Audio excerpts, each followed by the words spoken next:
Hello, everybody. How's it going? Good evening. Good evening. I know it's been a minute that we have been together. I am your host, Monica Rieger, and I am host for tonight. And I'd like to welcome you to Thrive with Me, Living Boldly with PCOS, now known as PMOS. And I serve as the co-founder and board member of the PCOS Awareness Association. And so you guys know what we do every year. Right before PCOS Awareness Month, I take some time to discuss what it's like to live with as a person that has PCOS. And for those who don't know what that means, it is PCOS is polycystic ovarian syndrome, which is better now known as polyendocrine metabolic ovarian syndrome. And we'll talk more about the name change later on today. But listen, this is a 4-week virtual series created a space for honest conversations about living with PCOS. I wanted to talk about my struggles, share my story, because most of the time when people ask me, Monica, why are you so adamant about your health and or why I'm not feeling good, people think when I say PCOS, they're like, what is that?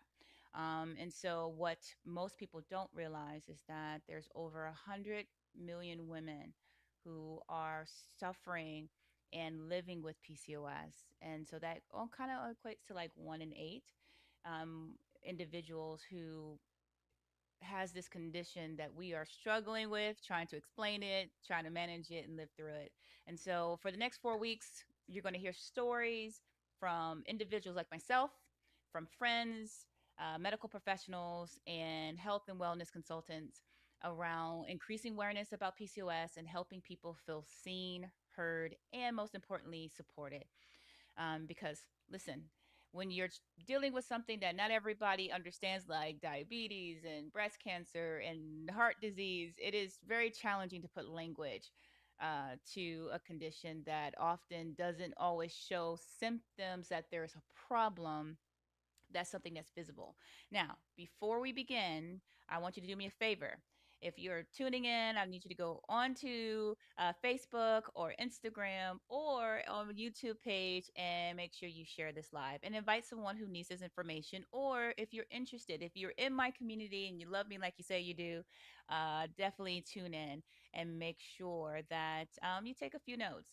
But you're also welcome to leave your questions. So, listen, I am going to be multitasking a bit. So leave your questions and comments during this broadcast because I want to make sure that we're able to answer those questions. And I'm really excited for this kickoff live event with a special guest of mine, a very good friend. And so we will do our best to answer all the questions throughout tonight. So tonight's conversation is going to reflect our personal experience. So you're going to hear my personal experience. You're going to hear my special guest personal experience. But let me be crystal clear. It does not replace any medical advice from a qualified healthcare professional. So I really want you to make sure that what we talk about, I hope that it resonates with you or resonates with someone that you know, and that you would, you know, nudge them a bit to say, hey, this may be something that you want to go and talk with your doctor or your primary doctor, or go find a primary doctor.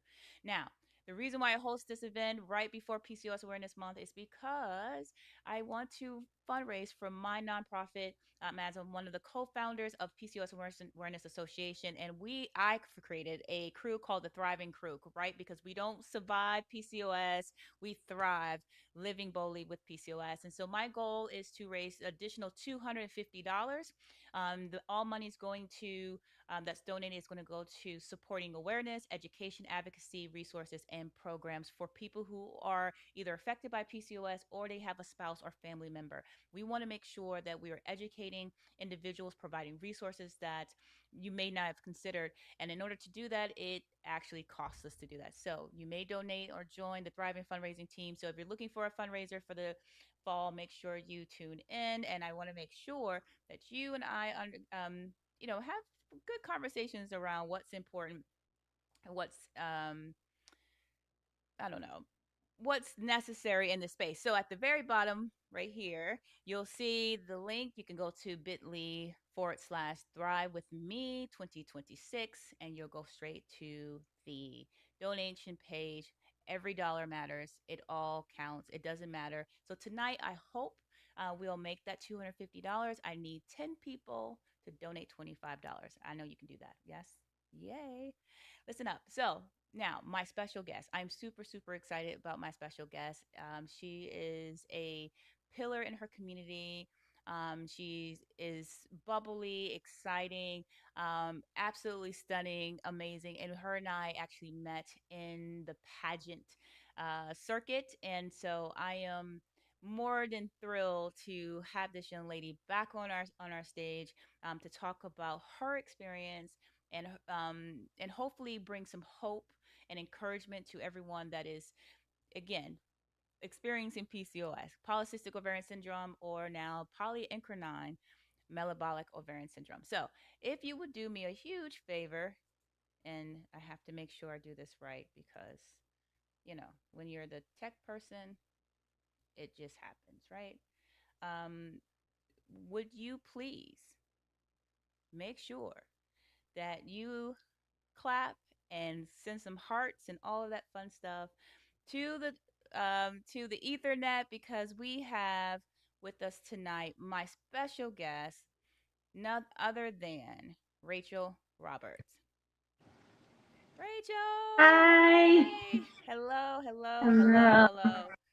I am super excited to have you, girl. I am so honored to welcome Rachel Roberts to the stage. Rachel has joined us to share her personal experience with living with PCOS, including the challenges, lessons learned, honey, moments of strength that she's experienced, and throughout her journey. Rachel, thank you so much for trusting us with your story and joining me for this important conversation. So, before I do anything else, because I've been yip yapping the whole time, can you tell our audience a little bit more about yourself and just a little bit about your journey? Absolutely. Thank you so much for having me. I really appreciate it. My name is Rachel Roberts. I am 32 years old. Hard for me to say that. Okay, I'm 25. All right. My personal journey with PCOS is a long one. I've known there was something. I don't want to say something wrong with me, but I realized that there was, something just not quite right. And I've struggled a lot with many symptoms of PCOS, and I know we'll go into the specifics in a little bit, but it's been a long and tough journey for sure. However, finding the right doctors and finding medical professionals that advocate for me was definitely like a turning point for me in this journey. And it's something that I thrive with now with PCOS. It's really not something that's going to go away. So I've had to, learn on my own to make the best of it and to just do everything that I'm supposed to so that I can feel the absolute best that I can. And, you know, um, my favorite thing to say is beauty is not flawless, and we are um, special and perfect because of the things that we've been through in our life, not despite them. And so that's just my personal beginning with PCOS. Yeah, absolutely. And to be honest with you, I think that's everyone's like personal journey with PCOS, right? Like it starts off with just you're not feeling well, right? And I can remember my own story, like going to school, and I was an athlete. I played sports. I played basketball, volleyball, and I ran track. And I was always the more heavy set or full figured girl on the team. And you would think that with all the sports that I played, that I was, burning off all of this fat.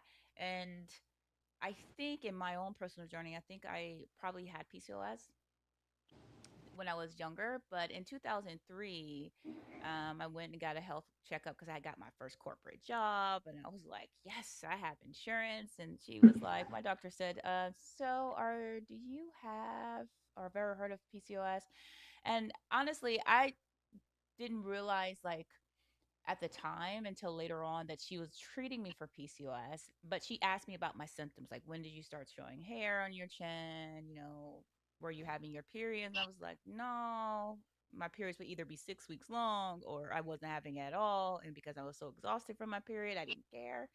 So my question to you is, Rachel, is when you did first realize something was happening with your health, right? What eventually led to you discovering that you were being diagnosed with PCOS? How long did it take? Yeah, absolutely. So I've also always been a heavier set person. I did color guard in high school. I was also a cheerleader and on the dance team. So I was also pretty active and I was always, the heavier set of them. Back then, boys say you're way heavier than you are. And Mm-hmm. I literally was not, but I was one of the heavier set girls. And after high school, I gained 100 pounds. Mm. And part of it was at the time I had a boyfriend that didn't eat very well. Okay. But Mm-hmm. also it was, of course, PCOS and I had gained a lot of weight. And because of that, I think my periods started, they were always bad. My periods have Mm-hmm. always been awful. In high school, I remember one day vomiting Mm. after lunchtime because I was in so much pain and I had to go home. And I still remember that to this day. It was absolutely awful. And of course, I had the cute substitute teacher that I had to tell, I just threw up in the bathroom. Oh no. Um, I remember him. Anyway, Mm. so that was always been there. And then, of course, my periods started to be really long, like really long. And so I went to the doctor and my first gynecologist was like, "Oh, you have PCOS. Here, just take all these pills," which is fine. He wanted to put me on metformin. I know, certain things work for certain people. Um, and then it just didn't really get much better because I didn't really take it seriously, to Yeah. be honest with you. Yeah. Yeah. So that's kind of where I started to realize that I might actually have a problem. And it took me several years to get a new doctor and to actually get a formal diagnosis. It Yeah. was maturity, I think, but when you're a young girl, you really need to take that more seriously. Yeah, and I'm glad you brought that up because one of the things that I didn't understand, because again, when you're playing sports, you're like, I'm hungry, so I'm going to eat. But Yep. when you graduate from high school, unless you're intentionally remaining active, Yeah. your your approach to your health is like, oh, I'm always going to be that way. So listen, if you're 19, 20 years old, don't let this move taste fool you. So I remember, over time, incrementally gaining more weight than I really hoped. And so one that for me, um, the symptoms that I had initially was the weight gain. That was the fight. The weight gain, the missed periods, and the heavy bleeding, right? And Hmm. so what was like one or two symptoms that you were experiencing that kind of like was like a pet peeve for you? Yeah, the weight gain was definitely a big one because, like I said, 100 pounds, that's a lot. Yeah. And two, my cramps would be debilitating. Yep. I could not move, and like I said, they would make me vomit. And I would pretty much after that first time it happened, I would throw up at least once every period, Wow. which Yeah. is, I don't like to use the word normal, but I don't think that's normal, Yeah. and that was definitely a big thing. The pain was just god awful. Yeah. And then I've actually experienced that even in my adulthood. Like there would be like a month where my menstrual cycle was so bad that I was like, wait, do I have like a stomach bug? Did I have, some type of issue? Like what was happening? Because again, it will be like right before my period start or right the first couple of 2 or 3 days, and you don't feel well. And so PCOS affects, like you said, people differently. Hmm. And so my question to you is, weight gain was a big issue that you noticed, but what other symptoms was like had a great impact on your Sometimes now, there's some times where I just can't function. It feels like because I'm, in pain or I'm tired. Like it definitely makes you tired a lot. I yeah. feel the fatigue is big. Oh my gosh, yes. I agree, right? Like I know how exhausted I am when it comes to when I'm not feeling well or I've put on extra weight. And it's like either I can't sleep at night or or if I sleep like all day, right, a full 8 hours, then I'm to wake up exhausted, right? And so that part was very challenging. I think for me, the heaviest ever that I got was in 2024. I was 297 pounds, and I had been fighting with my weight back and forth, right? And I did not feel well. And what made me run to the ER was I happened to have glucose testing for my insulin, and it like shot up. I passed out, literally ate something, went straight to sleep, like hard sleep, like out cold, right? And then I just like, this is not normal sleep. Let me check my sugar. And it shot up to like 275. And, 300 is when they're like, okay, you're in trouble. And so I go to the ER and I'm like, I don't have any insulin. I don't have any, do I need it? Like, what's happening? Or like, you need to see your doctor. And I need, like, do you have PCOS? And I was like, yeah. And they're like, well, we're going to give you emergency like prescription for a metformin, but you need to go see your endocrinologist and your doctor. And so that really, like, for me, especially now that I'm 45, it was really important for me to really figure out how to navigate my health in a good way, in an important way, right? And Right. so I say for me, the greatest symptom was my how I physically looked, but it wasn't emotional. It didn't impact my confidence, but I struggle because other people were unkind, right? They judge you by the way you look, so they're like, "Oh, you put on this weight because you're lazy, or you're eating too much, or you're eating sugar," and that's not the case. It's like I could look at bread and gain weight, um, and so I think that really took a toll on me. Which then, we study more about PCOS, we understand that polycystic ovarian syndrome is not just infertility. It's not just your having cysts on your ovaries. It's not just um, um, like high testosterone, but it also deals with cortisol. Right. And when your cortisol level is high, and that cortisol is typically triggered by stress. So if you Yeah. have a high stressful life, you've grown up in a stressful environment, you live in a stressful environment, maybe your job is stressful, or maybe you're in a relationship that's stressful, that starts to trigger other things. So if your cortisol is off, then it impacts your sleep, it impacts your ability for your body to adjust and to Yeah. regulate. And so it's not just lose weight, right? And so I think what people don't see is that component of it. And Right. what people don't understand is it does take a toll on your life. And so when your cortisol is off, or out of whack, your hormones are out of whack. And then that affects your mental space of how you see yourself. It's like this Yes. compounding complex space. And so I think it's really important that we take a moment to, if someone's going through and they say have PCOS, give them a minute. Like, do you need a minute?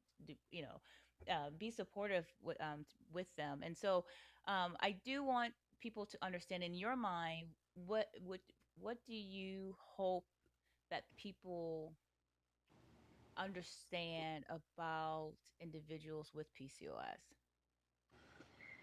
Um, for me, I get very upset when people just, write you off as like, oh, you're using PCOS as an excuse to, Mm, stay, large and or whatever. And I mean, I'm sure some people have. And but when you factor in all of the things that we have to deal with as somebody with PCOS, like it's a lot. And speaking of the cortisol, I have a physical representation of what the cortisol does to you. I don't know if you've ever heard your doctor talk about this, but I have a hump on my back yep. from that, and it came from a lot of childhood trauma. And they said that PCOS is also could be linked to childhood trauma as well. I've read Hmm. that as well. Yeah. So there's a lot that goes into it, and it's not just like cut and dry. Oh, just eat better. Do it's so difficult for me. I've also been on a personal weight loss journey. I got up to 302 pounds, Wow. and now I'm at 265. Woohoo. Yes, but I plateaued a little bit. Yeah. I was able to, they say birth control makes you gain weight, but actually once I got on a good birth control that worked Amen. well with my body, Yeah. took it every single day, like clockwork. It really helped me a lot. Yeah. We didn't do the metformin or anything, but I just want people to know that there's just so much more to it than what meets the eye, and just to like give people with some grace with that. Yeah, absolutely. I totally agree. I think, and what people, I've heard people say, I've been cured by, from PCOS. Right, I would like to know there's a cure because medically, scientifically, there is no cure because, excuse me, PCOS is a combination of other conditions or disorders that you have to address, right? So it's not, right, I'm with you. Let me know there's a cure, like you can take a vaccine shot or something. I don't know, because honey, the way I have to manage my stress level, the way that I have to, decide if I want my banana pudding cake. That means for the rest of the day I need to eat healthy so I don't spike my insulin. Like right. there's all this stuff going on, right? And so, Absolutely. so to your point that your birth control helped you or helping you regulate your cycle so that your body can start to regulate itself, is a clear indication that it's hormonal and Hmm. not necessarily someone being lazy and not doing what they need to do. So, um, right, and so to that point, I want to check in. I want to say thank you to everyone that's watching. If you're on Facebook, um, make sure that you like, share, and subscribe. If you're on YouTube or Instagram, make sure you like, share, and subscribe. Let us know in the comments whether any part of Rachel's story or my story reflects your own experience. Let me just listen. Your story matters to me. It matters to all of us, even when your symptom or journey don't look like ours.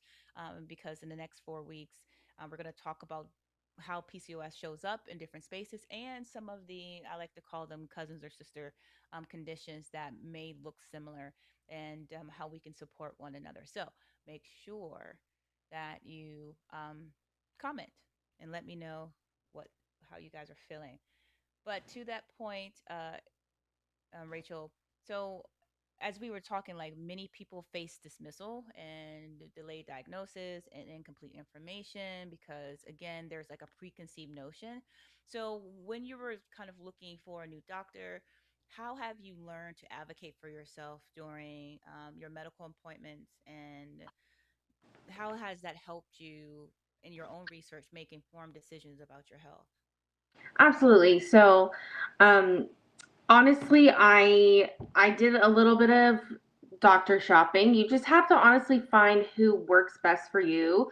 I Yeah. found that I really wanted a female doctor. At first, I had a male doctor, and it's not that they, don't do as good of a job. I'm just saying I Sure. think that a female doctor is a little bit, possibly more open to listening. And so I actually went to a doctor that my cousin used to help her get pregnant for the first time. She was Mm, having some issues, and um, she said, she's intense, but she's a great doctor. So I went to her, and I just, since I wasn't really getting any help, or just not, it wasn't really being explained to me, why I have PCOS or what exactly about me that causes me to have PCOS. I wanted to make sure this time we're going to get a real diagnosis, and we're going to talk to the doctor, and be thorough with, being open and honest about what I'm experiencing, everyday life, or how else does it impact me, like, with my marriage and my relationship. And, because our partners are affected by it as well. yeah. And so I just made sure to be incredibly thorough with asking questions, letting her know exactly what was going on with me. We did several different tests, which was crazy for me. So I was like, oh, my previous doctor didn't even, he just like Mm, assumed. yeah. So, so we did lots of ultrasounds, and there, it got to a point where, she said, your uterus is so full, Yeah. and we have to do something about that. And so she said, but we can't quite yet, because guess what? Your wedding day is next week. This was Ah, like right before I got married. And I was like, yeah, I'm literally bleeding uncontrollably. Please help me, please. yeah. And so she gave me something to stop my period for my honeymoon and everything, which was, convenient. But but um, when she did that, um, she wanted to do a surgery on me, a medical DNC, to remove everything. And um, I went back after she had done a little resetting there with some medication, Right. and it was completely clear. She goes, it cleared itself up. I don't know what happened. You no longer need surgery. Let's just get you on a good medication. Yeah. And I said, okay, well, but do I have PCOS? And she goes, okay, well, let's run some tests. So we did some blood work. And like the biggest piece of advice I can give you is just to stick with it. It's going to seem Yeah. like so much to get a diagnosis, but really it's worth it in the end. Yeah. So she did all of that and she goes, okay, well, your sugar's fine. This is fine, but you do have lots of bleeding. You've got lots of cysts on your ovaries, Yeah. and you only need 2 out of the 3 criteria. And guess what? You meet 2 of them, so you're good to go. And you definitely have PCOS. But I was worried because on the phone she had misunderstood what I was asking, and it sounded like she said I don't have it. Yeah. And I got really discouraged by that. And so I didn't, go to my doctor for a little while. And then I finally had to get up the courage and just go back and clarify. And she goes, no, Yeah. you definitely have something going on. So she put me on a great birth control, and I've just been feeling great ever since. So Yeah. it's worth it in the end to, to just do it. Yeah, absolutely. And I agree. I think oftentimes people don't consider how exhausting, especially when you have heavy cycles. Like, I'm anemic. Been anemic for a very Same. long time. And then in 2022, so my doctor was trying to figure out, why are you anemic, Monica? We need to figure out why you're anemic. I was like, I don't know. So we go through like a whole array of things. We go through colonoscopy, and now mind you, that was like almost like 40 something Yeah. colonoscopy, and then we do this which was interesting. And then she does a transvaginal ultrasound. She's like, Yep. you have a few fibroids. And I was like, okay, what does that mean? And so, which contributes to a lot of the heavy bleeding that you may have, especially the clotting. If you have like really a lot of clotting, that is usually a Yes. huge indicator that you may have fibroids. And so she's like, listen, we're gonna get you to a hematologist. We're going to get an iron infusion, and then we're going to remove these fibroids. And I was like, great. And I thought Yeah. that went really well. And then it is now 2026. And girl, I have another fibroid. Ain't that a mess? Oh, And the only reason why I was able to catch it this time, because before I just thought that was normal. I thought, the heavy clotting, bleeding, oh, it's PCOS, not really identifying that maybe there's something additional going on outside of having a cyst, but really you have a fibroid. And so now I have another one, and same thing. They're like, we're going to have to give you an iron infusion, but let's figure out if you need to have surgery or this is going to go away on its own. What does that look like? And so it's a constant battle. And I think for the most part, people don't consider that, right? So I encourage people to get more than one opinion if you feel like your doctor is not communicating well, because essentially your life depends on it. And that's not to say that it's scary, but your wellness of life, of living, depends on it, right? quality of life. Yeah, your quality of life. I remember having the hump in the back of my neck, and everyone's like, "Oh, you don't have good posture." I was like, "Dude, I might not be because I might be top heavy, but listen, um,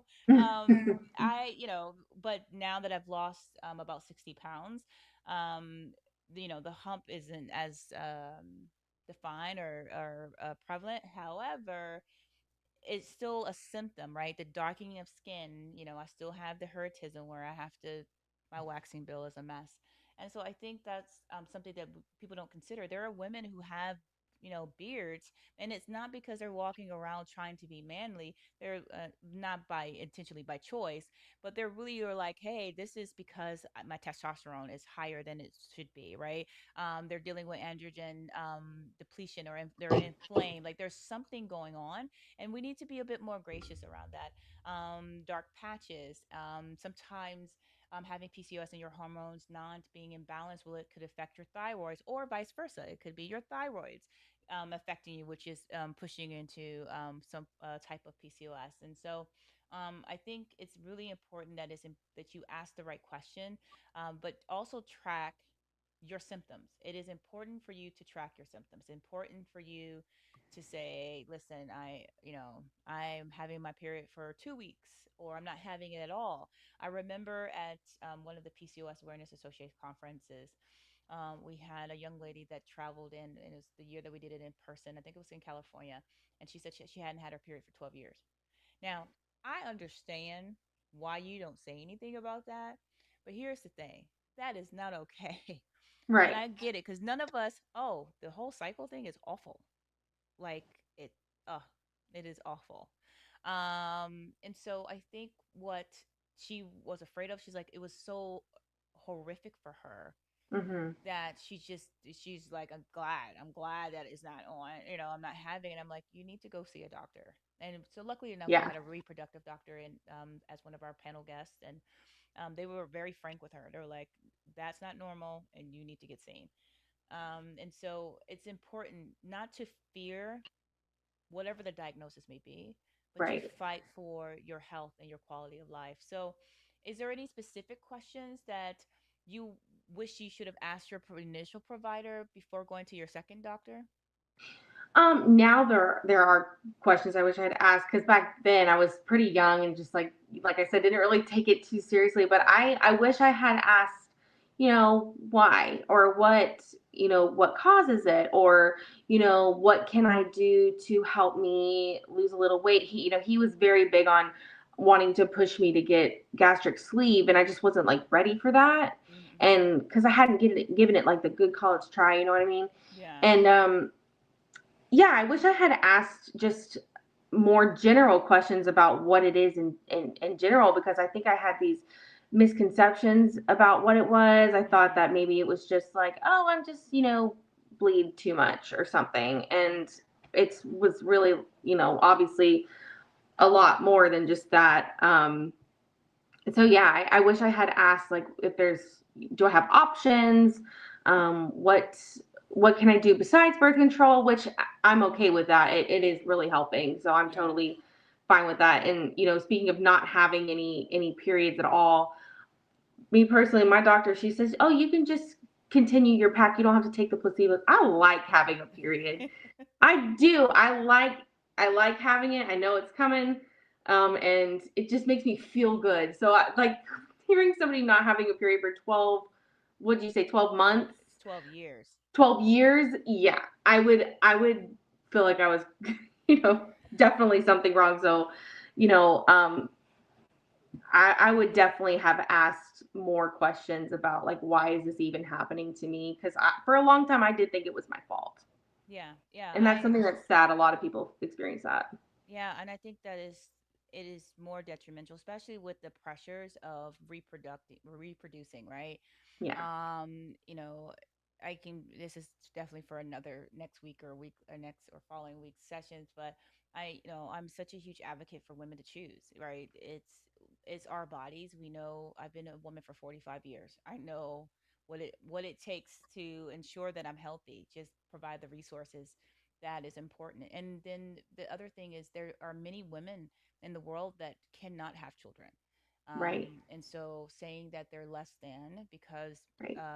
of a condition that is not their fault, um, is unfortunate. And enforcing individuals' reproductive ideologies on a person that should have the ability to communicate, this is what I need so I can be healthy, and Right. live a good quality of life and to thrive in their life, is unfortunate. And so this is why these conversations are important, because it is necessary to say that there's so many habits, there's resources, there's treatments, but it doesn't all work because there's four different types of PCOS. There's insulin resistance, there's inflammation, there's birth control induced, meaning you may be on birth control that sets off another symptom, and then there's androgen.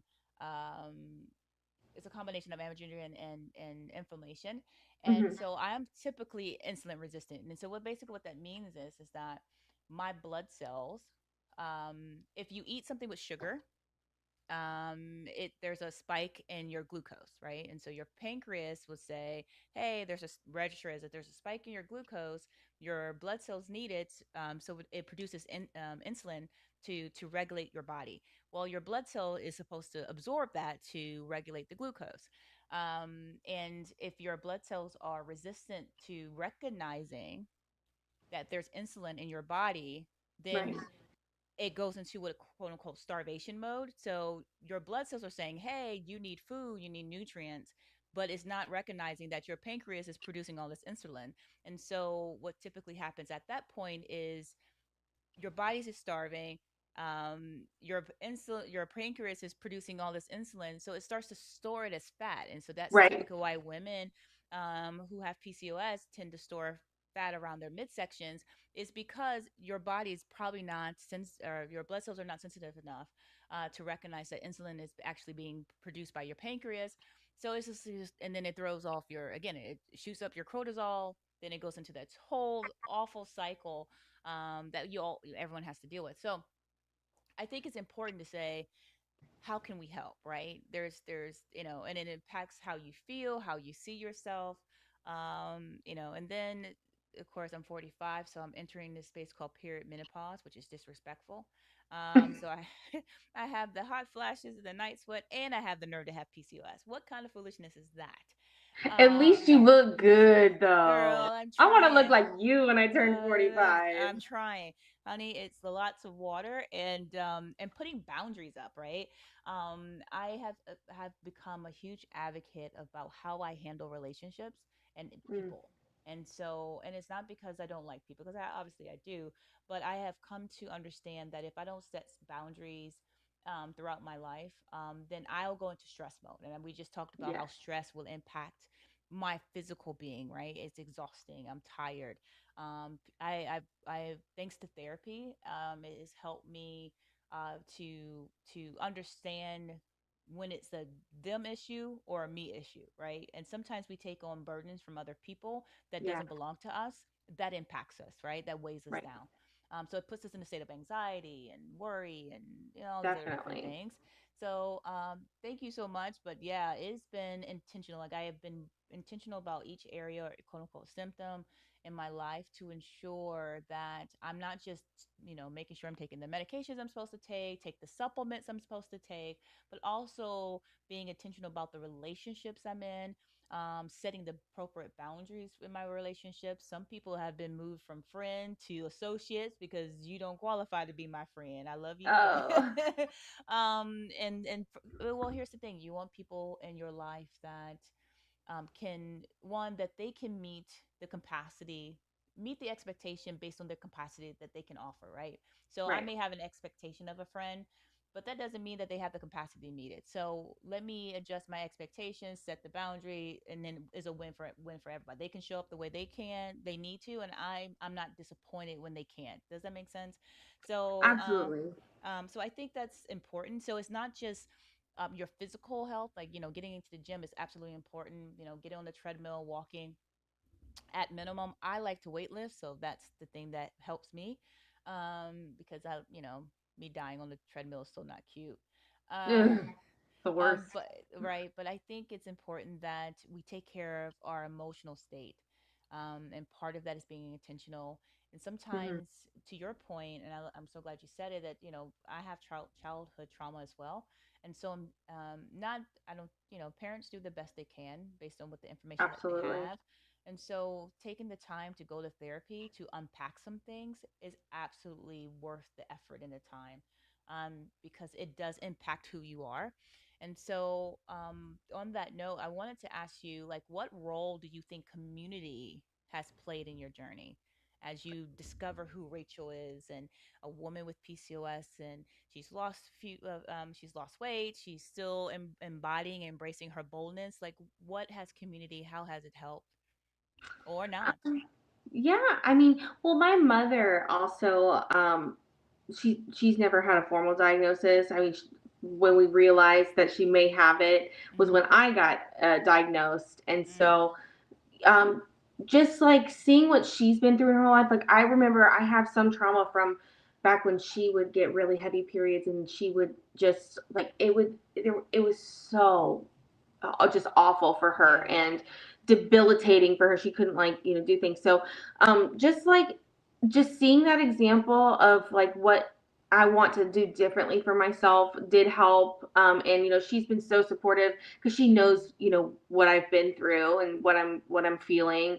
And, my husband is really supportive. He's actually really encouraged me to go to therapy as well, which is something I've always been against just because of ignorance, just Right. because like you know, I was Culture raised by is, boomers. yeah. So, Like you don't need to go to therapy. I'm like, we go right. to the doctor. So for physical Yeah. health, let me go to a therapist to work to make sure I'm aligned with my mental health and my emotional health. Like, yeah, Right. I totally get it. I'm 45. I'm with you on that. Yeah, my parents were always just like, "Oh, well, if you're having like mental health struggles, just go, like Pray. do hard work or something." Yeah. But so like he's really encouraged me to go to therapy, and I have, and it's done wonders so far, I think. Which it's weird because you're just like in a little room with somebody and you're just talking to them, Hmm. and that's it just I don't know what it does. But so that's been really good. My friends are uh supportive of me when I, really there's a day where I really just can't. Sometimes I just need to take like a personal like break. Sometimes if I have to, cancel plans, they're very understanding of that, or, and vice versa. And yeah, I just think that having a community is super important when you have PCOS too. You have to surround yourself with people who are going to be on your side and understand and not paint you as, it's an Yeah. invisible disease or, whatever. And yeah, just it's so important to surround yourself with people that love you. Absolutely. I totally agree. Community is really important. Um, it can have a negative impact, but that's where if you go to therapy and you become a and you work through becoming a healed version of yourself, then community becomes um, such an empowering space, right? Because not everybody's going to understand what you're going through, but people who can show up and still show empathy and be encouraging and see you for you, and see you in an honorable way is it's incredibly important. But you also have to be able to receive it in an honorable way, and that's hard when you don't feel good, right? Right. Oh my Um, gosh. That's definitely the number one like topic of discussion. Like I have had, maybe you've experienced me with this, but I've had a little bit of an anger issue sometimes, or a little bit Girl, reactive, like don't you be touch like, me. yeah, right. Like I think I got like a little bit of a reputation at one point for, I have a RBF and everything, and like, and it's because I'm like in pain all the time, okay? And but I've Yes. really tried to work through that, especially in therapy, and just try to like learn how to react certain ways to certain things, and when I'm experiencing PCOS symptoms. So yeah. Yeah. I totally agree. I mean, I have friends that say to me, "Well, Monica, you have a strong tone." I'm not sure what that means, but if that means that things get into order, like chaos gets into order, fine. Other than that, let's handle. It's okay Right. to listen to your body. It's okay to say, or not just your body, but in your mental capacity. Like, I don't Hmm. have it today to give out more emotional support because I don't have it for myself, right? I think Right. it's Brene Brown that says it best that sometimes she's like, I only have 20% today. And it's okay Yeah, to I've heard that. acknowledge, yeah, Hmm. I acknowledge that I only have 20% today. And so I think that's, really important. So I know we're getting close to time and I want to ask you this key question. So the theme of this series is living boldly with PCOS. What does living boldly mean to you now after all of these years? What does it mean to you now? And what encouragement would you give to someone who is newly diagnosed or just struggling, today? Yeah. To me, like living boldly is, it doesn't have to be so bold in my, you living boldly for me is doing what I'm supposed to do as far as, treatment, going to doctors, and being intentional about it. Hmm. So that way I can make sure that I'm able to live at my best capacity that I can. And Hmm. that's really, to me, living boldly, because there was a time where I laid in my bed all day, every day for weeks on end. Yeah. And so just being able to take care of myself is living boldly for me these days. And just being able to, you know, I mean, honestly, do anything is living boldly. And like I said, just being intentional with making sure I take care of myself. Because if I don't take care of myself, I can't take care of anybody else. Yeah. Yeah. And I like to take care of people. So, and yeah, just if I know that if I do everything I'm supposed to do, that I will have a much better chance of being able to do all the things, doing pageants, maybe eventually one day again. Girl, I might come out Um, of retirement, but who knows? Don't I hold me might to it. too. I was thinking about it. I was like, Yeah, yeah, I still right? have that yellow dress. There you Um, go. but yeah, just like, just living my life and not, punishing myself for, not cleaning the kitchen or whatever. Like there's times where I don't feel like doing that stuff. And so I'm like, okay, well, I don't deserve to go out to lunch today. Yeah. And that's so silly. And just, living boldly to me is just living it all, Yeah. Yeah, So I agree. I if I could tell my younger self, um, something that I've learned in my 45 years is that your uniqueness, what people deem to be odd, is what makes you amazing, right? yeah. And, you know, whatever this condition is, it is not, for me, I have a strong faith community. And so it's like, sometimes you feel like you're letting God down because you're like, I'm praying, but nothing's happening. And I have learned that prayer comes with work. And sometimes healing doesn't come in the way that you expected. So my journey or my healing journey has been, really strengthening and redefining my own mental space and how I see myself and how I show up in a room. Hmm. And so I was just saying earlier that my friends always said you have a strong tone, Monica, when when you got to handle business. And I used to like diminish my tone because I didn't want to offend people. Now I'm like, oh, you're gonna be all right. We're gonna get this done and move on. And then we're gonna have a good time, right? And so I think for me, living boldly is appreciating who you are and what your purpose and destined to do, no matter what that is, but being intentional about showing up in the best version of yourself. And sometimes that's, giving yourself the grace to rest. And then the other time is to show up and say, okay, is this a physical restraint or something that's going on, or is it my mental, emotional? Because all of that plays a part. And Yeah. and we all deserve to explore um, a life that's freed, and that meaning you're free from other people's opinion. You're free how you see yourself. Yes, I have PCOS, but PCOS doesn't have me, and Right. that's a good thing, right? And so I'm most proud of that. And so I don't know about you. I am always super excited to have conversations with people like yourself who are like, you know what, I'm going to show up in my best version of myself. Some days are great. Some days I'm like over it. Some days I might be in between. But as long as we're living in with clarity and focus, I think that's what's important. Absolutely. Yeah. And so last but not least, here's my final question to you. What gives you hope for the future with the change in PCOS going from just polycystic ovarian syndrome and basically worrying about your period and cysts on your ovaries to now a more comprehensive name, which is polyendocrine metabolic ovarian syndrome that says it's dealing with the metabolic disorder, dealing with your insulin, dealing with your hirsutism and darkening skin and all these different things, hair Hmm. loss, Yeah. all of and I'm trying to save the I'm edges like now. going like this right now, pulling Yeah, it's everything out. frustrating, right? Yeah. What are some of the things now that there's a more comprehensive name which will open the door for better treatment and research? What gives you hope for the future?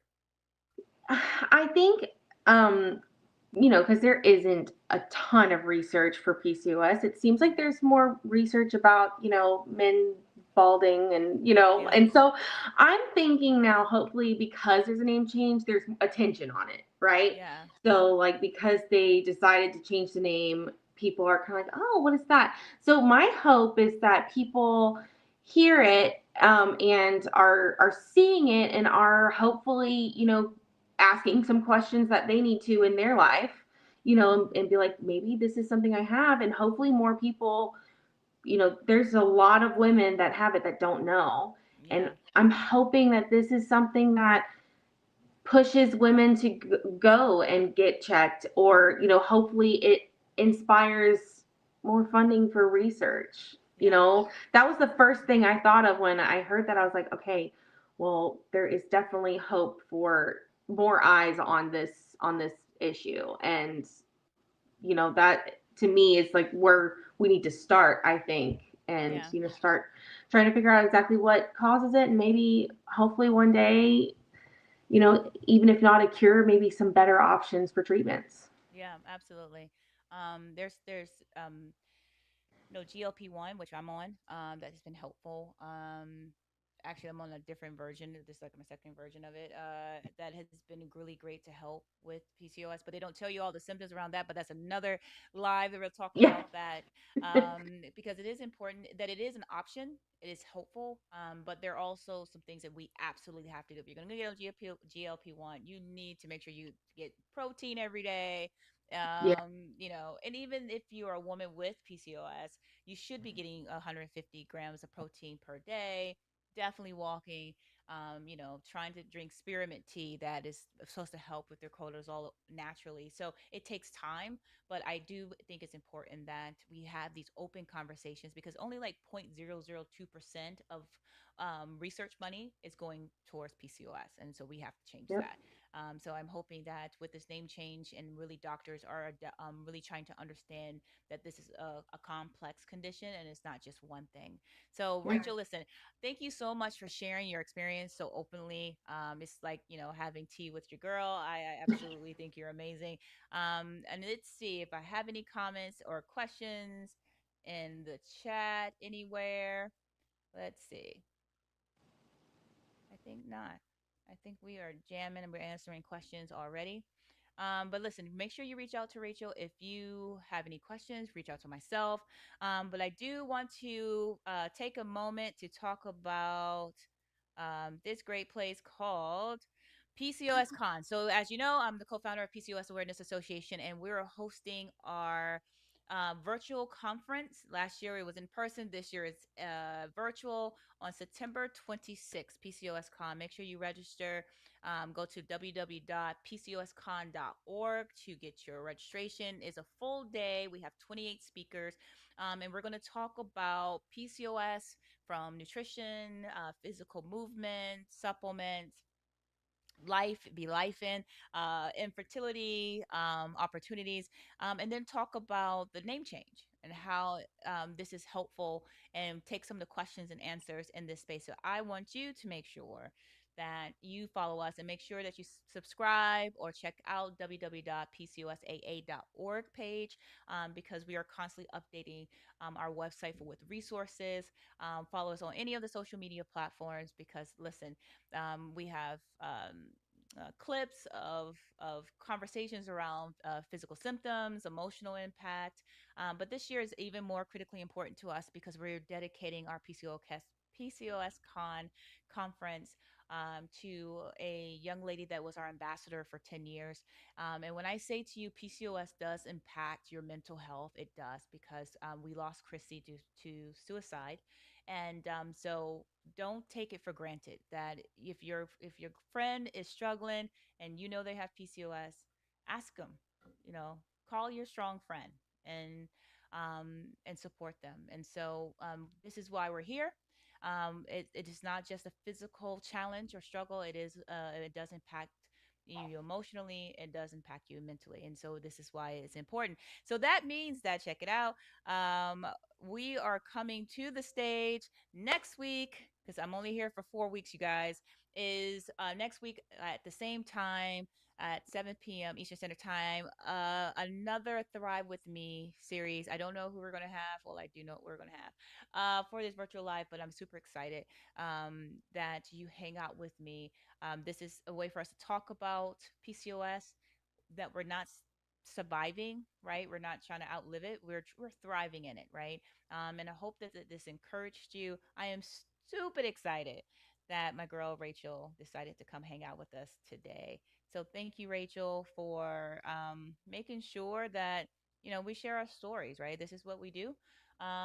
Because your story is a reminder of that awareness must include a full reality of living with PCOS, right? It's not just physical symptoms, but it's emotional impact, it's searching for answers, it's the need to self advocate. So don't give up. If your doctor seems like they're dismissing you, find somebody else. Okay. You have the right to choose. And then also you have the strength to require to move forward. And so I'm super excited and thankful that, Rachel, that you showed up today, honestly. And I really believe that you helped someone, feel less isolated in their journey. So I think that's really, really important. So, with all of that said, you guys know what I'm about to do, right? And that is, listen, I need you to help me out. I need 10 people to donate $25 to, at the bottom, to www.bit.ly / thrive with me at 2026. You come on now. You got to join the team. Help me fundraise. If you don't say, hey, I'm going to help you fundraise $50, cool. 10 people, $25. I don't know. 25 people, $10, I put on 25. my makeup for this, so Listen. I have a little bit of a sheen, child, but Rachel looks fabulous. Listen, I hope that you consider mhm. donating because, as you heard earlier, only 0.002% goes to PCOS research. And then one of the things about PCOS Awareness Association, and we're one of the few organizations that have partnered with Cornell University.